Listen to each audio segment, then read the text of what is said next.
Assalamualaikum warahmatullahi wabarakatuh. Selamat pagi Pak Deta dan selamat pagi teman-teman semuanya. Terima kasih telah memberikan waktu dan kesempatan kepada kelompok kami untuk mempresentasikan proses rekrutmen karyawan berbakat. Nah, yang pertama di sini kita akan membahas tentang proses rekrutmen. Sumber daya manusia akan membantu mempekerjakan jumlah karyawan tambahan yang diperlukan.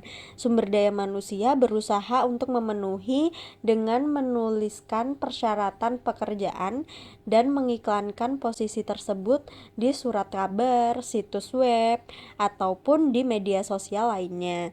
Proses rekrutmen yang pertama yaitu pembukaan pekerjaan, yang kedua ada iklan pekerjaan, yang ketiga ada pekerjaan menawarkan ruang di situs perusahaan, yang keempat ada calonnya, yang kelima CV, yang keenam pembacaan CV dan peringkat kandidat, yang ketujuh ada wawancara, dan yang terakhir ada seleksi akhir.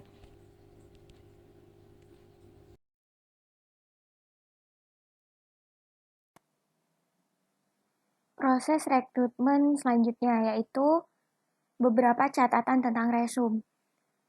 Yang dimaksud itu, meskipun perekrutan ini berdasarkan sikap, pengetahuan, dan keterampilan dalam praktiknya, biasanya seorang perekrut itu juga memiliki dua strategi, tergantung pada seberapa banyak pelamar yang mengirim resumenya. Jika sudah dirasa yakin, maka dilakukan pemilihan berdasarkan CV yang sesuai. Sebagai contoh, banyak sekali pengalaman kerja atau gelar yang tidak sesuai atau yang tidak relevan dengan apa yang perusahaan itu cari. Terus selanjutnya, mempekerjakan pelamar terbaik.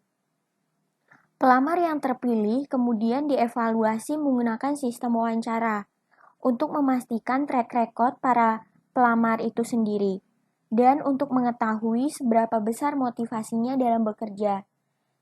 Dan yang selanjutnya, penilaian dan umpan balik. Penggunaan asesmen ini banyak menimbulkan kontroversi juga. Ada dua teknik, yang pertama yaitu menjanjikan peluang di masa yang akan datang, dan yang kedua pengembalian rata-rata. Dari dua teknik ini sendiri bisa benar atau tidak, karena metode penelitian ini hanya dapat berfungsi jika ada pemahaman yang jelas, berdasarkan posisi orang yang akan dinilai saat ini. Proses rekrutmen selanjutnya adalah kinerja metode rekrutmen. Beberapa metode rekrutmen diketahui memiliki validitas prediksi yang rendah. Metode perekrutan yaitu sikap dan motivasi kerja, wawancara berbasis perilaku, pusat penilaian, tes sampel kerja, pengujian kemampuan kognitif, tes kepribadian modern, data biografi atau CV, referensi, wawancara tradisional, dan instrumen kepribadian lama. Kombinasi yang direkomendasikan terdiri dari CV terstruktur dan wawancara terstruktur untuk memudahkan dalam membandingkan kandidat. Bagian dari wawancara mungkin digunakan untuk menguji keterampilan menggunakan wawancara berbasis perilaku. Selain itu, tes sikap dan motivasi kerja baik menggunakan teknik wawancara atau instrumen tes.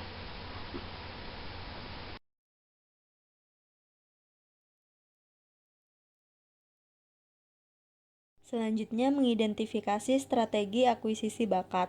Akuisisi bakat yang efektif dimulai dengan strategi bakat yang baik. Organisasi juga menghadapi banyak pilihan tentang bagaimana mereka akan merekrut dan memperoleh bakat. Pada dasarnya, pilihan-pilihan ini dapat disaring menjadi 4 strategi dasar, yaitu apakah akan membeli, membangun, meminjam, atau mengikat bakat untuk merealisasikan strategi bisnis. Membeli strategi di sini adalah strategi di mana organisasi memutuskan bahwa bakat yang dibutuhkan ada di luar organisasi dan harus diperoleh untuk mewujudkan strategi bisnis. Selanjutnya ada pembentukan strategi. Pembentukan strategi ini sendiri memiliki kelebihan dan kekurangan. Berikut kelebihan dari pembentukan strategi, yaitu membangun budaya.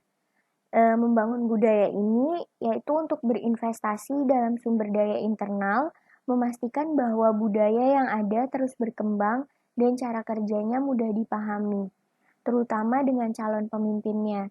Terus yang kedua, ada kuantitas yang diketahui. Kemampuan kandidat internal biasanya sudah dikenal sebelumnya. Mengetahui kapabilitas sangat penting dalam mengisi peran kepemimpinan, di mana yang kita ketahui dalam kepemimpinan bisa sangat mengganggu atau ketika kapabilitas yang sebenarnya tidak sesuai dengan apa yang dijanjikan di awal. Nah, terus yang ketiga ada test driving. Di sini itu test driving itu mempromosikan dari dalam organisasi yang memberikan kesempatan bagi seorang karyawan untuk menunjukkan peran atau bakatnya. Nah, dan seringkali itu tanpa konsekuensi yang negatif. Oke, selanjutnya ada kekurangan dari pembentukan strategi. Yang pertama ada durasi. Perlu waktu lama untuk membangun kapabilitas internal. Hal ini tuh berlaku untuk keterampilan kepemimpinan yang bergantung pada pembelajaran berdasarkan pengalamannya.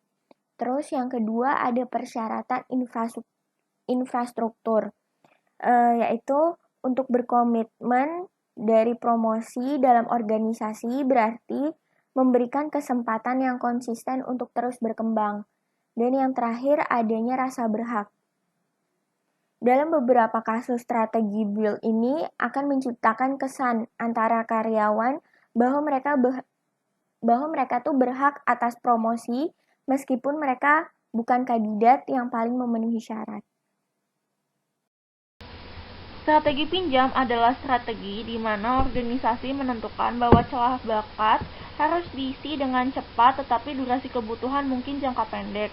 Dalam kasus ini, organisasi harus mengakses bakat yang mampu untuk jangka waktu tertentu tanpa komitmen untuk pekerjaan jangka panjang atau permanen. Strategi pinjam efektif dalam situasi perusahaan berada dalam pasar yang dinamis dengan kondisi bisnis atau pesaing yang terus berubah. Kebutuhan akan bakat naik dan turun berdasarkan kondisi pasar, musim, atau strategi bisnis. Bisnis inti menyediakan tenaga kerja untuk bisnis lain yang kebutuhan bakatnya dinamis, dan perusahaan memasuki pasar atau bisnis baru dan perlu memindahkan bakat utama dari satu pasar atau bisnis yang ke yang lain untuk mempertahankan budaya. Strategi pinjam memiliki manfaat, yaitu pengendalian biaya, respon kilat, dan fleksibilitas tenaga kerja. Selain itu, strategi pinjam memiliki kekurangan, yaitu pasar kompetitif, dampak terhadap budaya organisasi, dan biaya program ekspatriat. Selanjutnya ada strategi mengikat. Strategi mengikat adalah strategi di mana organisasi berusaha untuk mempertahankan bakat dengan memberi penghargaan kepada pegawai karena tetap tinggal untuk periode waktu yang ditentukan. Metode umum untuk mengikat bakat adalah kontrak kerja, bonus retensi, program ekspatriat, tugas rotasi, dan tugas sementara.